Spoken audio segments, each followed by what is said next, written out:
Hello, and welcome to My Tiny Bottles, the project where I explore my grandmother's legacy of miniature liquor bottles, one tiny bottle at a time.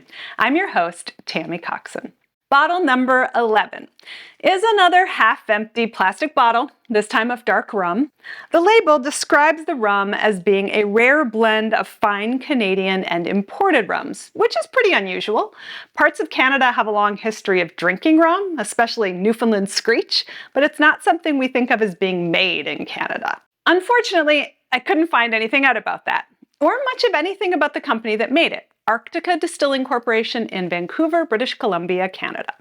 Now, mostly what I did find out is that Arctica Distilling seems to have been a short-duration subsidiary of a much larger company, Potter Distilleries Limited. Now, why Potter's spun off Arctica into its own brand is lost to the mists of time. Potter's trademarked the word Arctica for spirits in Canada in 1985 and changed the owner of the trademark to Arctica Distilling Corporation in 1988. But if you follow the trademark filings in the US and Canada, it's clear Potter's is still the distillery behind the curtain the whole time. My bottle most likely comes from somewhere between 1987, when they filed a trademark for Governor's Reserve, and 1990, when that's abandoned. Which makes sense. I'm starting to get a feel for these late 1980s bottles, and they all have this sort of similar look to them and feel with the plastic. The brand seems to have stuck around into the 1990s, selling a couple of icy fruit schnapps and that 1990 staple, vodka. And now I've reached a point in this story where I have to decide what to do.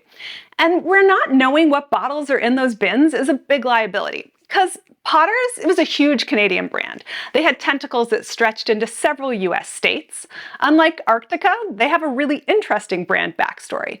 But I will be shocked if there aren't more bottles from Potter's in the bins.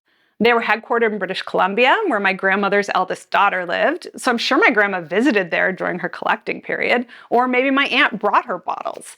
So, do I tell you their story now, or do I wait? I think I'm going to wait. But trust me, it will be worth it. There are horses. Meanwhile, if anyone who knows stuff about the history of Canadian rum manufacturing is watching this, I would love to talk to you. Leave a comment below or contact me at mytinybottles.com. For the rest of you, if you're not already a subscriber, be sure to hit that button and follow me on Instagram or Facebook for bonus content like recipes and research factoids. Cheers!